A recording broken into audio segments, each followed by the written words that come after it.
Hello, everyone, and welcome to our fifth session in American English Live Series 23. We're so excited that each of you are here with us. My name is Elena, and I'll be joining you today along with my colleague behind the scenes, Javid, who will be the moderator, helping answer questions and responding to comments during the session. We wanted to let you know that today's webinar will be recorded and shared across various platforms. By attending and adding your comments to the chat section during today's webinar, your first name, country, and/or comment may be included in the video recording. By participating, you consent to your appearance in the recording and its use for purposes related to the work or business of FHI 360 and the U.S. Department of State. If you do not want to appear in the recording, please do not share any comments in the chat box during the live webinar. Throughout Series 23, we are exploring a variety of topics in classroom management. We hope you're able to use the practical ideas we share. Here's what to expect today. The session is about 60 minutes long. The presenter will present the material, and I, as your host, will ask questions and make comments too. But we really hope to hear from you, our audience, so that we can address your ideas and experiences. Please share your thoughts in the chat box throughout the webinar. Now, for today's webinar, Growing Independent Learners, Practical Ideas for Promoting Student Autonomy. Students can too often rely on teachers' help and miss out on opportunities to guide their own learning. But when we manage our classrooms in ways that promote autonomy, our students develop the skills they need to become more independent learners. In this engaging session, we will review what it means to support student autonomy. We'll also explore strategies teachers can apply right away to help students develop independence and take charge of their own learning in the language classroom. And we are pleased to introduce our presenter, Dr. April Salerno. April is an associate professor of English as a second language teacher education at the University of Virginia, where she also serves as the ESL online program director and the curriculum and instruction program coordinator. April teaches ESL teaching methods and assessment to prospective ESL teachers. She also coordinates courses in second language acquisition and applied linguistics. Her research interests relate to preparing and supporting pre-service and in-service teachers to work with multilingual learners. April holds a PhD in curriculum and instruction from the University of Virginia, a master's degree in teaching from Western New Mexico University, and a bachelor's degree in journalism and English from the University of North Carolina at Chapel Hill. April speaks English and Romanian and served as a Fulbright Scholar in Moldova. Welcome, April. We're so happy to have you here with us. Thank you. I'm happy to be here today and to talk about this important topic. Today we'll be speaking about growing independent learners, and we'll go through practical ideas for promoting student autonomy. I wanted to start off with this short dialogue that is something that I came across, an idea that I learned when I was a brand new teacher. And this was the idea of that I saw in Fred Jones's book about helpless hand raisers. And so if we can just play the role play here, I'll act as the teacher if you'll act as the student. Absolutely. Okay, so where do you need help? I don't know what to do here. What part don't you understand? All of it. Thank you. It's a very short dialogue, but it's something that resonated with me as a young teacher because I felt like I encountered that too often, where I just wasn't sure how to help a child because they didn't know where to begin to ask for help, but they had their hand raised needing my assistance. So a first question that I just have for the audience is, Does this conversation look familiar to you? And what challenges have you faced with helpless hand raising? And so I'm hoping that people will share their ideas in the chat. All right, everyone, let us know. Does this conversation sound familiar to you? And what challenges have you faced with helpless hand raising in your own experience? April, while we wait for those to come in, I can say that conversation sounds so familiar to me from my days in the classroom. I remember students who would raise their hand and, ask for things to be explained multiple times or wanting to know the instructions for every individual step. So that conversation definitely is something I encountered in the classroom. Let's see what our audience is. Yep, absolutely. All right, so we do have some responses coming in. Maya says, I have some students who immediately ask for help because they want to be correct even before they try it out themselves. Yes. Ravi says, definitely, this sounds familiar. And he thinks it happens when students lack the vocabulary to explain their confusion. Siti says this is super familiar. Her students don't want to be wrong, so they just raise their hand before even thinking about the task. Let's see, Lena says some students seem to raise their hands just to confirm what they already know. Tariq shared that this happens frequently in his class, and it can sometimes slow down the pace of the lesson. Great point there. We'll take a few more responses. Let's see. Lena says sometimes this happens in her class, and sometimes she wonders if she's made the instructions too vague or not specific enough. Farhad says that they notice students relying on him as the teacher instead of using the other resources in the classroom. And one more here, Kareem says, yes, this is very familiar. And sometimes as the teacher, he feels frustrated because he doesn't know where to start to help students. And the students seem like they want him to read their minds. What do you think, April, about those responses? Yes, I really appreciate that from Kareem about you feel like you have to be a mind reader.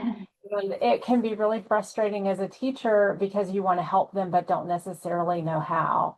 And I really appreciate the comments too about students not wanting to be wrong and just they need that extra boost of confidence or something to help them get over the hurdle that it's natural that we make mistakes when, especially when we're learning in a second language, and those mistakes are going to come. And how is that going to be okay? And everybody's going to be all right through it, and you can just get started, on your own and be okay. So I appreciate that from the audience.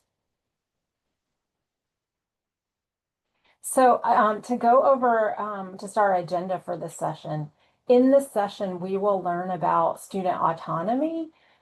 We will go through several strategies to help achieve that. The main ones that we will cover are checklists, goal sheets, and peer teaching.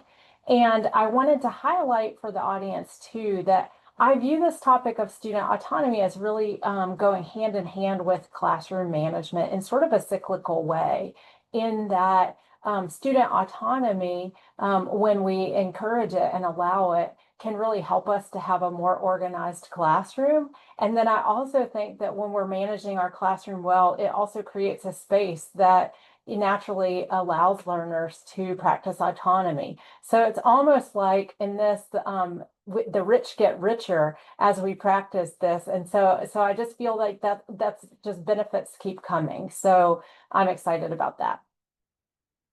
So we're going to start off first in talking about student autonomy. And this slide kind of goes over just what is student autonomy and also what it's not. So I included a few things that I think are key points. That autonomy is being able to learn independently, but it does not mean doing everything by yourself. It is learning how to learn, which we sometimes call metacognition, but it doesn't mean that you know everything already. Autonomy is gradually doing more and more difficult tasks, sometimes with supports that we might call scaffolds. But it doesn't mean staying at your current skill level. So it's very much focused on growth. And agency is an idea that goes hand in hand with autonomy. And so I pulled this quote from Brown and Lee that agency, which lies at the heart of language learning, is the ability of learners to make choices, take control, self-regulate, and thereby pursue their goals as individuals with a social cultural context. And Brown and Lee go on to talk about in their work about how teachers play a really active role in encouraging agency. And those are some of the themes we're going to talk about today. So this is a your turn involvement opportunity. And what's going to happen is the audience will see 3 profile students. And I want you, as you see this, to think about how could the student become a more independent learner? And then we're going to invite you for each of these 3 students to share your ideas in the chat about how could this particular student become a more independent learner.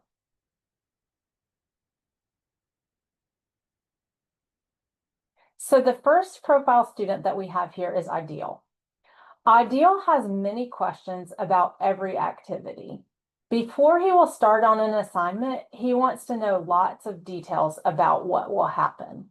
So my question to you is, what do you think that Ideal needs help with? What could the teacher focus on helping Ideal to help him be more autonomous? What a great question, April. Let us know, everyone, in this scenario, what do you think Adil needs help with? Share your ideas with us in the chat. All right. Let's see. We do have some responses starting to come in. Let's see. Carlos says that he might need support in learning how to prioritize what matters instead of worrying about everything and every detail. Nora says he might need more confidence and maybe visual help to know what to do. Shin says that she has students who are like this and they're very afraid to make mistakes. So they ask many questions and know exactly what to do. Let's see. Zainab says that maybe giving the student a preview of the task structure might help him feel better about what he needs to do.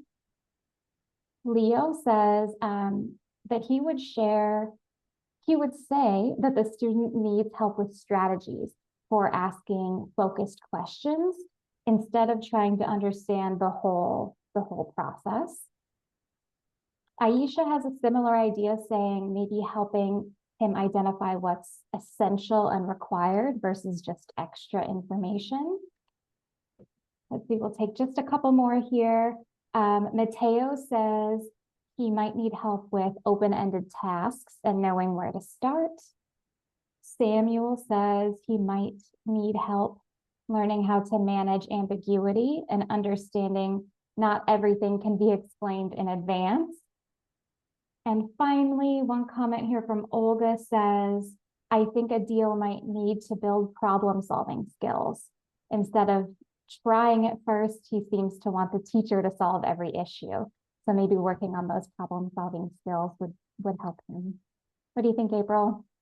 These are great comments, such great ideas from the audience. And I think that, you know, so many of them reflect the idea of helping Ideal focus on small steps toward a bigger task and breaking things down for him so that it's not this big overwhelming thing, but just small pieces. And so I think that goes right along with some of the strategies we're going to talk about today. So some ideas that I had for Ideal too is that related to the idea of him needing confidence that people shared, help him feel safe in the classroom, assure him it's okay to make mistakes and that we all are going to make mistakes as we're learning. One idea might be to show him exemplars. By that I mean example work that students might have completed in the past, or maybe one that you've completed already that models that for him or shows him what the task could look like when he's finished, so he has an idea. And also this idea of breaking it down, so giving him a step-by-step list of what he's doing instead of having to tackle the whole big project. So great ideas. So for our second student, we have Lev, and Lev loves to read. He always has a book with him, and often he reads it while directions are being given. He often asks a partner to explain to him what is required for a task. So what is it that Lev needs help with? This is, again, a chance for the audience to give their ideas. Okay, everybody. So what would you do in this situation? What do you think this student needs help with? Lev loves to read and always has a book with him, but he's often reading while you are giving instructions, and he has to ask a partner to explain what is required for the task. So what do you think? Share what you think Lev would need help with. All right, we have a couple quick responses already. So Ela says, I think Lev may need help with listening and task awareness. And Ahmed says, maybe that we could help Lev by teaching him simple listening strategies, like taking notes or keywords while the instructions are being given. Let's see, Chloe says, maybe giving Lev a visual cue that they're moving on to a new task might help him focus. And Dimitri says, I've had students like Lev before, and thinks that he needs help with learning some active listening strategies. Hannah says that Lev may need help with time management and transitioning to new tasks. And Omar says, Lev needs reminders to be present and listen during directions. We will take two more comments here. The first one from Raj, who says he thinks that Lev needs help prioritizing the classroom tasks. And Isabella says that maybe she could help Lev or students like Lev by using a quick visual, like maybe turning the lights on or off, or doing a verbal cue to remind the student that it's time to pause his reading and listen to directions. Great ideas, everybody. Thanks for sharing. Yes, absolutely great. I think some of those are totally aligned with the ideas that I had too.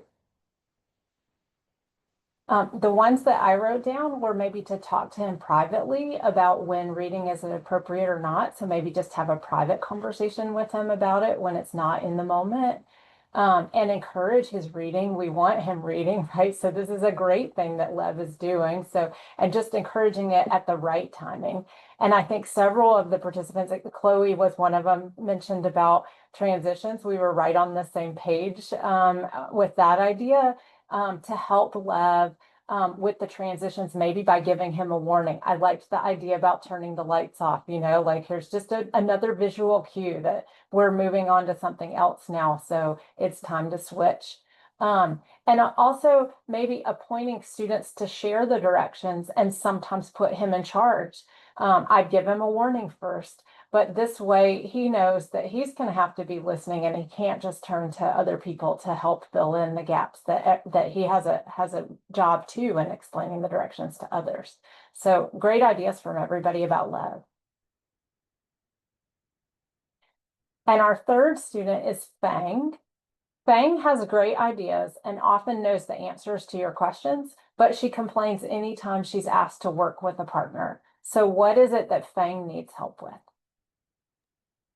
All right, everybody. Fang has great ideas and is always responsive to your questions, but she really complains whenever she has to work with a partner. So let us know, what do you think Fang needs help with?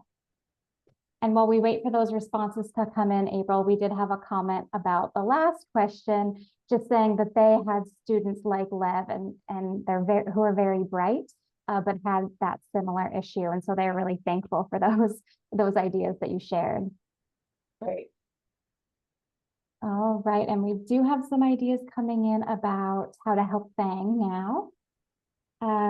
Elena says that Fang might need help with collaboration and empathy.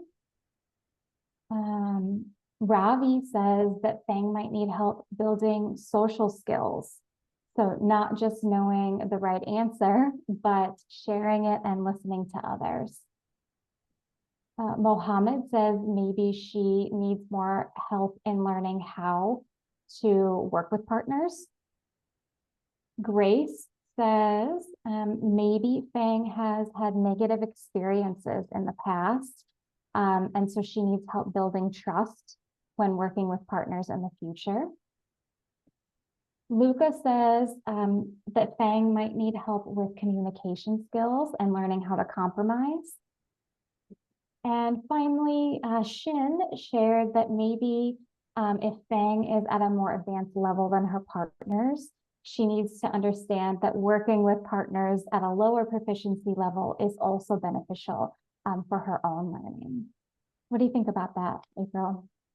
I love these comments and also how they're showing such empathy in thinking about where Fang is coming from and how, even though her actions right now might be kind of disruptive to what we're trying to do as teachers, also thinking about how these are teachable moments where, like Mohammed said, we can teach her to learn new skills. And so constantly keeping that in mind that we're the teachers as we manage these difficult situations, I think that that's really important. So some of the ideas that I had, again, like with Lev, maybe a private conversation and ask her who she might work with well at first. And I put at first there with a dash because I was thinking eventually we want Pink to be able to work with anybody, right? But maybe, especially if maybe she's not very confident about working with others and she's just kind of hiding that, maybe giving her some people she's more comfortable with at first will help her grow to that. Also help her learn not to complain about working with others in front of them. It might be like some of the audience members suggested she's having some social issues, and that could exacerbate it for her, right? Make it worse if she's like saying these comments in front of other peers. Assign clear tasks to group members so that Fang and other group members all have a role in the group, and structure assignments so that other students have the information she needs. So this could be done, for example, in a jigsaw. By that, I mean an assignment where one student has some information, another student has other information, and they have to talk to each other to be able to share to get the whole set of information. So that could be a task, a structure that could work to encourage Fang where she has to talk with others. So in this session, we so far have talked about student autonomy, and we've talked about what it is and what it isn't, and we've considered the 3 focal cases. And next, we're going to move into looking at strategies that we can use in the classroom to help promote student autonomy. So first, we're going to start with checklists. So checklists are a to-do list for students, and checklists can help students learn to organize their work. They can also, like we talked about with Ideal, break a big assignment into steps. So here I have an example of a checklist. This is an assignment in which students are asked to learn about healthy foods and nutritious foods. And so in this example, the teacher has provided several items that students will do as part of this overall focus on healthy foods. And you'll see the first item is that they should read an article about healthy food, and that is scored some points. So it has attached to it a point value of 10 points. So in this example, students are working toward an overall grade of getting all the 100 points, and they're collecting them while doing these different tasks. So they might keep track of the food that they eat in 1 week, interview the person who cooks at your home about their food choices, go to your store and compare prices for a healthy snack versus an unhealthy snack, read an article about sicknesses from eating unhealthy food, set 1 goal for eating healthier, and ultimately they're going to give a report to the class on what they learned. But they have all these steps leading up to that final report, so that by the time they get to the report, they know the different items that they're going to include in what they tell others.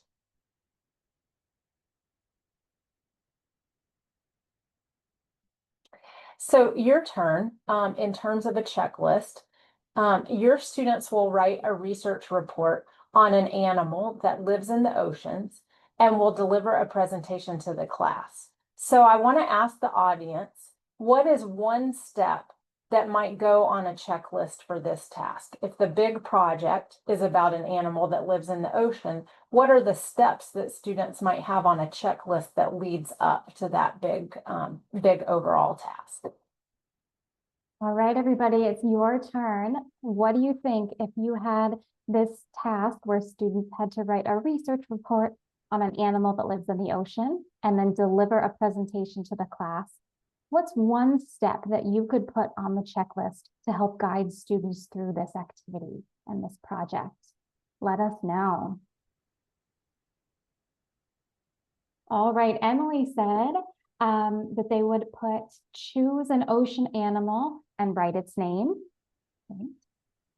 Ali would add, find 3 facts about the animal's habitat. Omar says that they could add something like, research at least 3 sources and write notes in your own words. Fatima said maybe they could put something about gathering information about a habitat, size, and interesting facts to the checklist.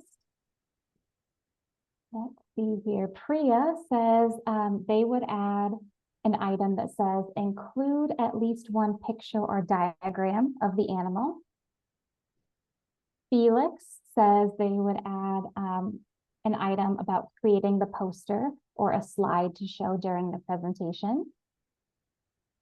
Nora says that they would add a step that says, during the presentation, speak clearly and don't read the whole time. David says, cite 1 source you used. Layla says, write 1 paragraph about the animal's diet. And one more response here from Dimitri, who said they would say, search online the name of 5 different animals and pick one. And then they also put, explain why they picked the animal they picked. So maybe that could help the teacher understand what they were thinking.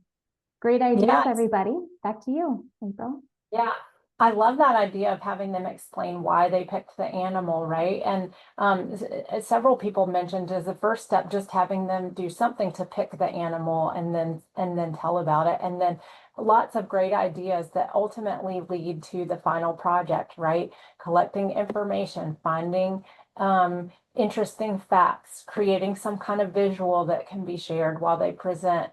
Also, Nora reminding them to speak slowly and clearly.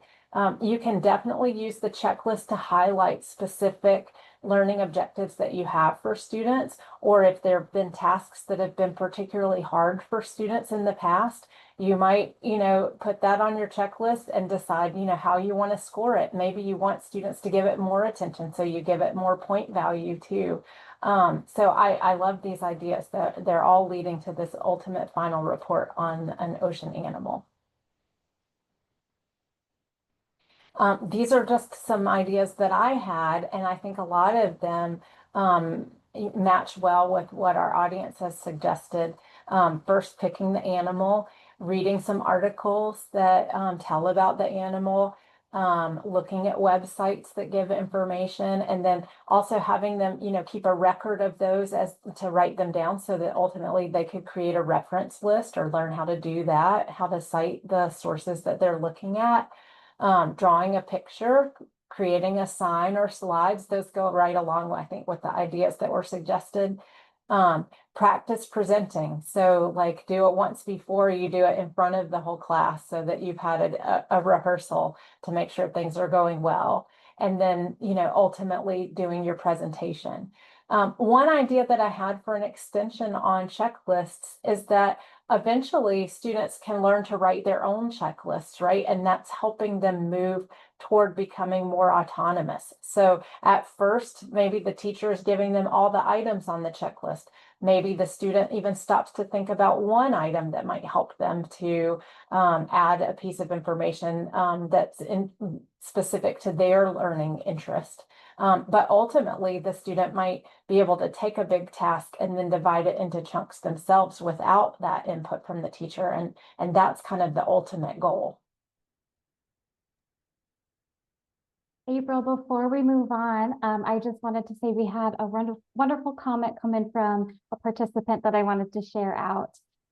So Carmen said, thank you so much for sharing the idea of using checklists and eventually having students make their own checklists. She says this seems like a really great idea that will help her students stay on track. So she's going to try it out in an upcoming lesson. So I just wanted to share that with you before we moved on. That's great. It's great to hear that these are ideas that are helpful. So that was talking about checklists, and then our next task that we're going to look at as a strategy is how to create goal sheets for students.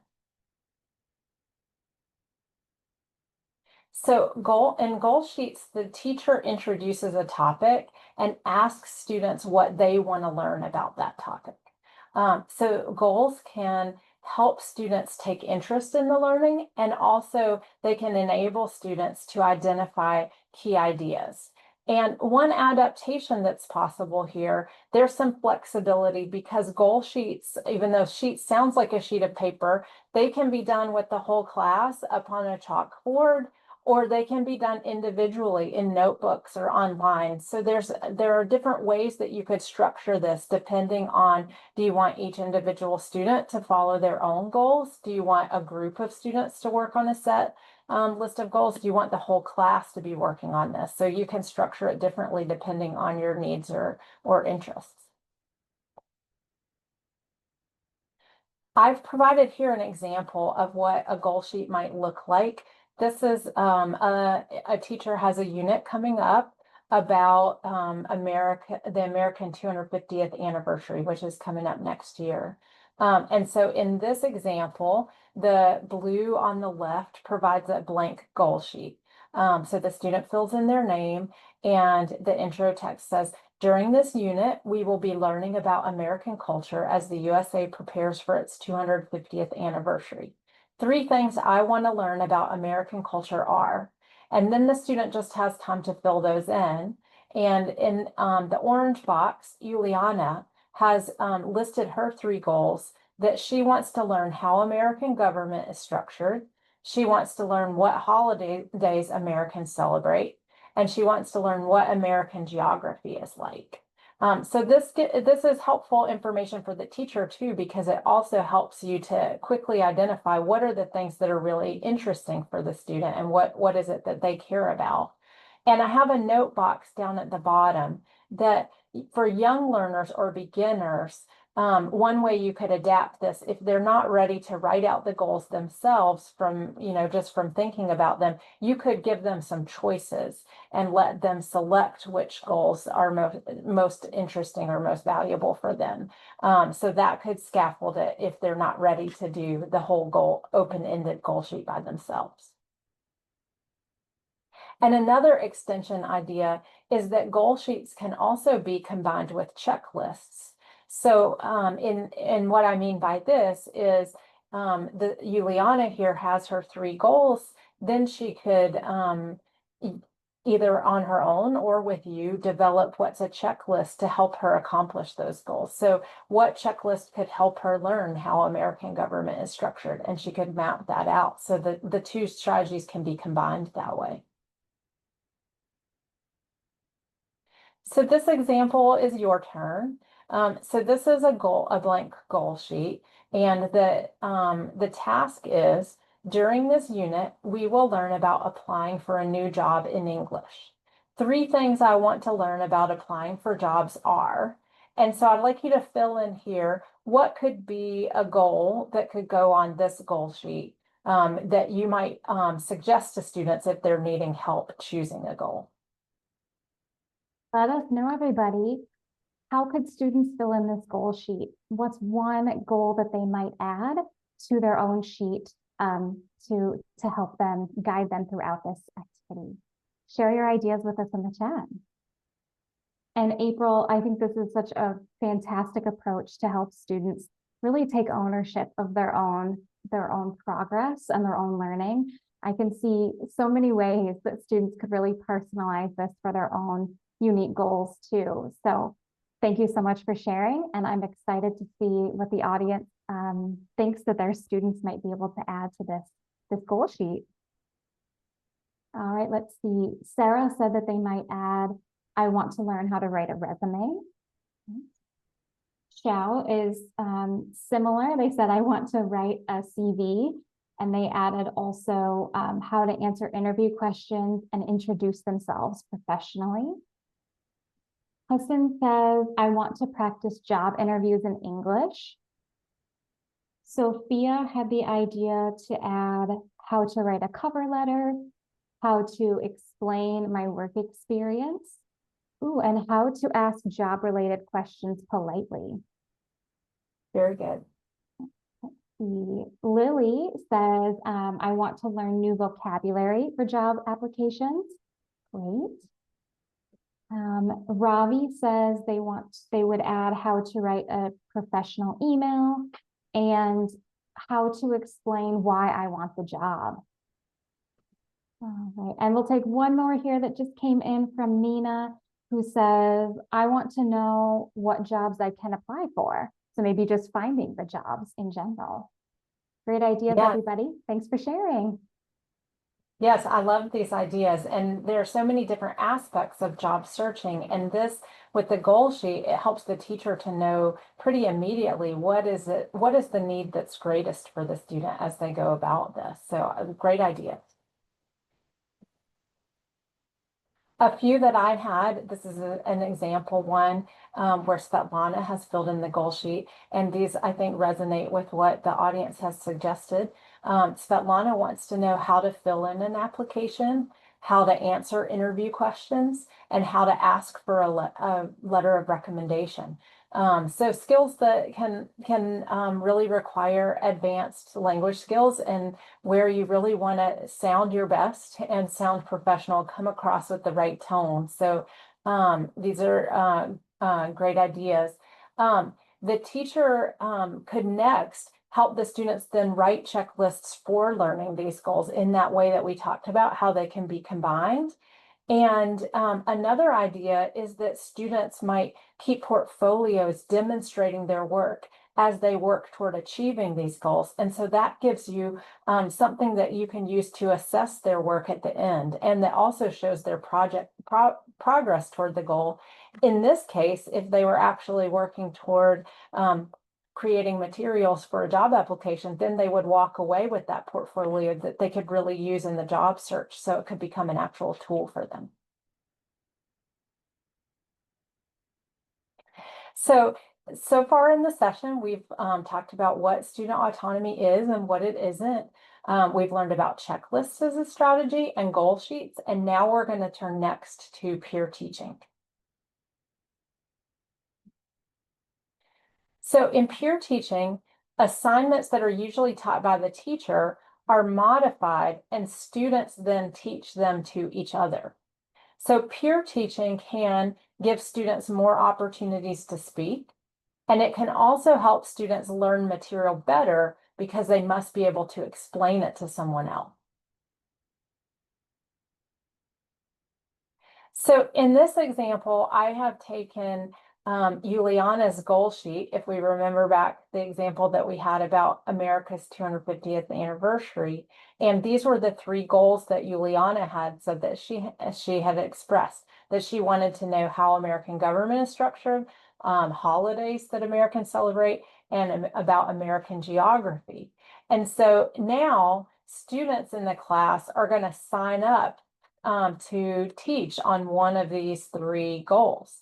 So U.S. government, we'll see Camila and Rafi have signed up. So students are signing up for each of these according to their interest. Then each, if it's just one student signing up or doing individually, it could be one student. or it could be a team of students working together. They're going to read an article about their topic or find information online. And while students are looking for this information, teachers can give guiding questions. For example, to Camila and Rothby, the teacher might ask, what are the three branches of the U.S. government? That's information you need to find when you go and look at your articles or your website. So there can be guiding questions that help scaffold it for students, or you can leave it open-ended if they're very advanced students and able to find information, more independently. And then at the end of that information gathering time, then the students teach what they learned to others. So your turn question is, what are some benefits of using peer teaching where students are teaching each other their ideas? And this is an opportunity also for you to share in the chat. All right, everybody, after hearing that helpful overview of peer teaching and how it can be used in the classroom, what do you think are some benefits of integrating peer teaching in the classroom? Let us know. And while we wait for that, April, we do have a couple comments that I wanted to share with you. So Sophia said that they have really seen students shine when they teach others. So it sounds like Sophia might have some experience using peer teaching already, and it seemed to work really well, which is great. And Jonas says it sounds like peer teaching might be a great idea to review activities before assessments. So that's another idea we have from our audience. Let's see, and it looks like we have some benefits coming in now as well. Nina said that maybe students, they sometimes can learn better from each other than from the teacher, so this might help facilitate their own learning. Kwame says that it seems like students would have more responsibility over the material with this approach. And so it also makes them have more responsibility over their learning because they have to be very active throughout the process. Omar says maybe it might help build students' confidence as being a student and a teacher because they get to kind of play both roles. Mina says it will encourage collaboration and communication with and among students. Suri said that peer teaching can make the classroom feel more collaborative.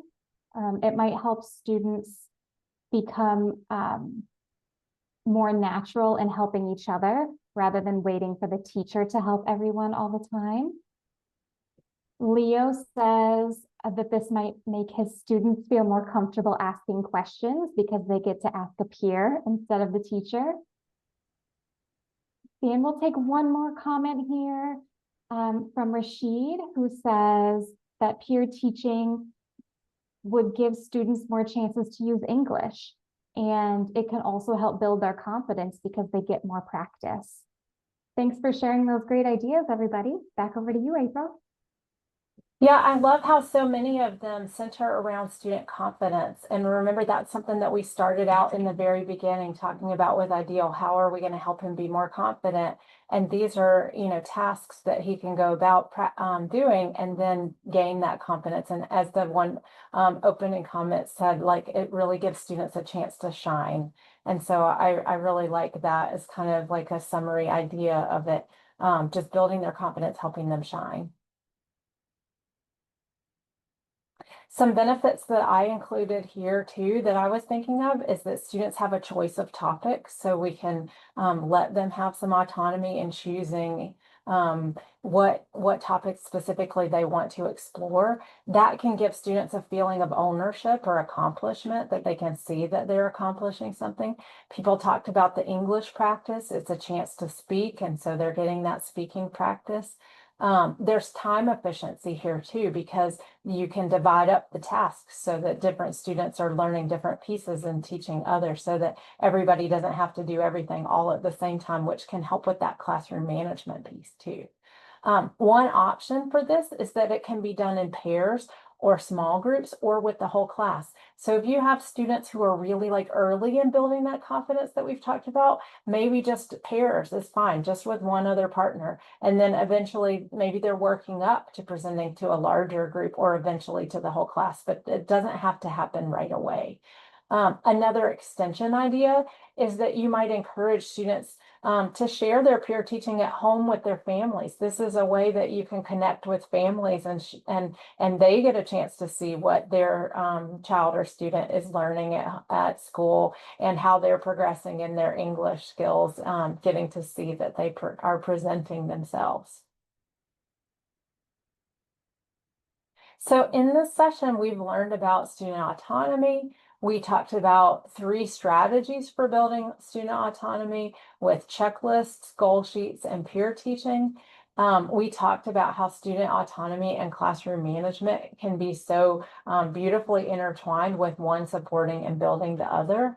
And I feel like we've covered a lot of ground in really talking about how our students can go about becoming more independent learners.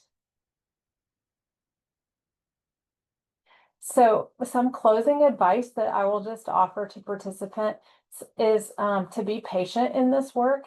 It takes time to build autonomy, especially if you're working with a student like the helpless hand raiser that we talked about in the beginning. The change doesn't happen overnight, but it happens little by little as we put concentrated effort into it. The first time that you try one of these strategies, it might not go perfectly. And so I encourage you to try again because students need time to learn the new approaches. So just like on that bicycle that the child is learning, sometimes you fall off in the beginning, but eventually you get to the point where you're able to go and ride just fine. So don't give up the first time, keep trying in little bits, and it gets easier and easier as you and the students become more and more comfortable with the independent learning practices.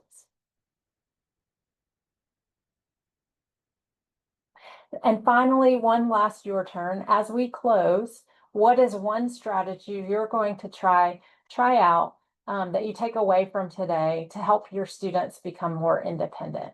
And so if you are willing to share an idea in the chat as we close, that would be great. All right, everybody, we've heard lots of great tips and strategies from April throughout today's webinar. So let us know, after hearing everything and reflecting on your own practice, what's one strategy that you've learned today that you're going to implement in your teaching in the future to help your students become more independent in their learning? We'd love to hear how you plan to implement what you learned today into your teaching in the future. All right, Lucia says that she's going to start using peer teaching during review days and then build in more peer teaching once students get comfortable with that practice. Great idea. Farhad says, my plan is to combine goal sheets with checklists so students know what they are working toward and how to get there. And they said, thank you so much for sharing that idea of combining practices. Isabella says that she's going to use more student-led checklists and really love that idea and thinks it's really flexible. Ravi said, thank you so much. These are all great ideas and will help my students very much. And Ravi plans to try all of the ideas you shared today to help his students be more independent in their learning. Lena is going to give choices in the assignments to students. So maybe working towards that idea you shared during the peer learning where people get to sign up for the ideas they're going to teach. Tariq says that they love the idea of goal sheets and they're going to use that at the beginning of the upcoming unit with their class. Let's see, there's so many great ideas coming in here. Sophia says she's going to teach more self-monitoring strategies to her students. Fatima says she's going to encourage peer feedback and then work towards peer teaching. Jonas says, I'm going to try the checklist for new assignments that he gives his class. He thinks it's going to help the students stay more focused. Great idea. All right, we'll take a couple more comments here. Let's see. Marina says that she's going to start using checklists so students can guide themselves through longer tasks. Priya is going to have students set weekly goals and reflect on them every Friday. So taking that idea of the goal sheet and maybe making it a weekly activity. Ayo is going to use peer support more and maybe have students go to a partner first before going to the teacher. And one more comment here from Marcos, who is going to add a simple checklist on the board for each task so that students can work on it on their own as they progress through that task. Thank you so much for sharing these great ideas, everybody. Back over to you, April. Thank you. Yes, it's great to hear these takeaways. And I just want to say to the audience that I wish you great luck and success as you work with students toward the goal of helping them be independent and as you try these new things. This is just to share with you some of the references that I used in today's presentation. And thank everybody so much. All right, well, thank you, April, so much for demonstrating these really helpful techniques to have students become more independent and really take charge of their own learning.